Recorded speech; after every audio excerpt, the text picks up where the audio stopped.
Hammaga salom, sizlar bilan Shahar o'rtoqlar. Esingizda Xiaomi 11 tani ham obzor qilganmiz, 12 tani ham obzor qilganmiz, 13 tani ham obzor qilganmiz. Uchala telefonimiz ham narx bo'yicha ham juda ham ideal edi. Kundalik va o'yinlar o'ynash uchun ham juda ham kuchli telefon edi. Va nihoyat, qaranglar, mana bugunga to'g'ri kelgan ekan.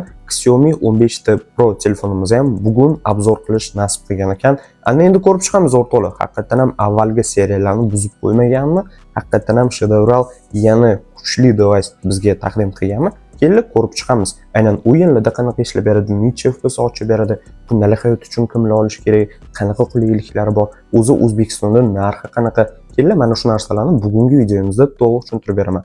Va Telegram kanalimni sizlarga tavsiya qilaman. Telegram kanalimda telefoninglarni qotishini yo'qotib beradigan optimizatsiya, 120 FPS qilib berish xizmati, IM, VPN shunga o'xshash barcha qolgan xizmatlarni arzon narxlarda qildirsanglar bo'ladi. Kellar har doimgidek birinchi bo'lib telefonimizning xarakteristikasi bilan tanishib chiqamiz. Displeyimiz AMOLED 683 dyum 144 Hz ni podдержка qilib beradi va girtsovkasini o'zi avtomatik ravishda upravlять qila oladi. Ya'ni ekraningizdagi barmog'inglar bilan kontakt qilmayotgan momentinglar, o'sha video ko'rasizlarmi, kino ko'rasizlarmi, aynan o'sha payti girtsovkasini tushirib turadi kerakli darajada. Bu narsa albatta batareya sarfini anchagina kamaytiradi. Maksimal 3200 nitgacha ham yoritib bera oladi. Bu albatta quyoshda ishlatayotganingizda anchagina yorqin ko'rinish imkoniyatini beradi. Displeyimizning himoyasi uchun Corning Gorilla Glass 7i ishlatilgan. Protsessorimiz ham eng kuchlilardan biri, ya'ni MediaTek Dimensity 9400+. Barcha o'yinlarda maksimal grafika va FPS ni qo'llab-quvvatlashga kuchi yetadi. Kameramizga keladigan bo'lsak, asosiy kameramiz 50 megapikselni tashkil qiladi.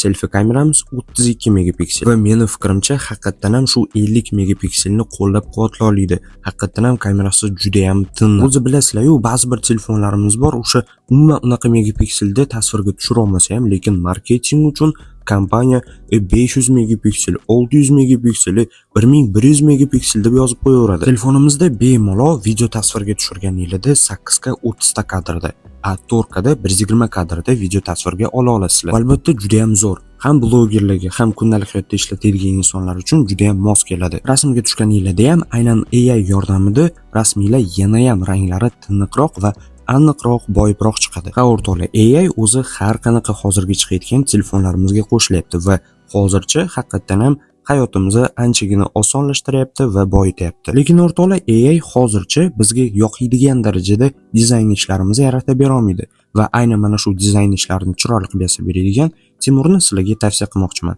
Lekin o'zimni preview va dizayn ishlarimni Timur chiroyli qilib yasab beradi. Kanalni ekraninglar va opsiyaniyada qoldirdim.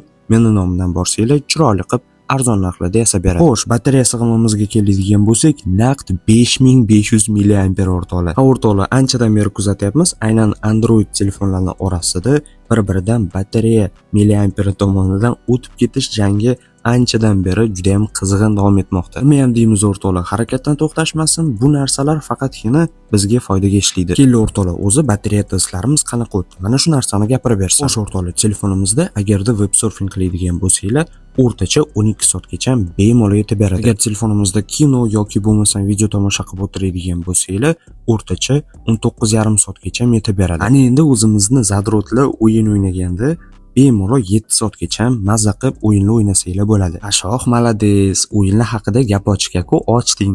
Ana endi PUBG Mobile'da o'zi necha FPS ochib berar ekan, oson bo'ladimi, yo'qmi deyotgan insonlarga telefonimiz PUBG Mobile'da 120 FPS ni to'laqonli ochib beradi. Endi uyatan bo'lib ketardi, bunaqa xarakteristika bilan 120 FPS ochib bermasa. Telefonimiz ham klassika, ham TDM turnirlarga bemalol mos keladi. Ana endi qotish qotmasligini gapirib o'tira olmayman, chunki o'zi endigina chiqqan bo'lsa va bunaqa xarakteristikadagi telefon umuman qotmaydi. O'zi bilasizlar, aynan Xiaomi T seriyasida FPS bilan umuman muammo bo'lmagan.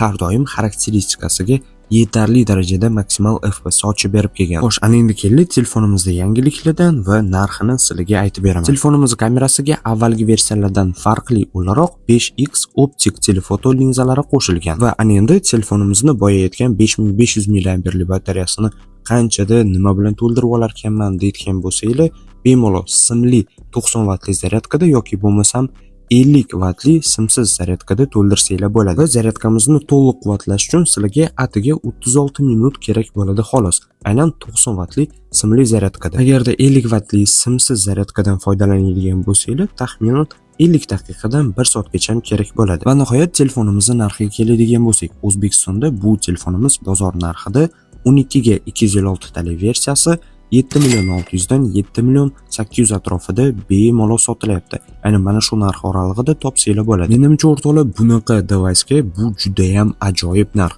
va vaqti bilan telefonimizning narxi bilasizlar tushib boradi va aynan o'sha vaqtda olsanglar ham juda ham kuchli, aynan PUBG Mobile va boshqa o'yinlarga ham va kundalik hayotda ishlatgani ham juda ham ajoyib. O'rtoqlar, aynan mana shu narx atrofida sotilayotgan iPhone'lardan 13 Pro bor va aynan mana shu 13 Pro aynan mana shunaqa narx atrofida sotiladi o'rtoqlar. Nima deb o'ylaysizlar? O'zingizlarning fikringizni kommentariyada yozib ketinglar.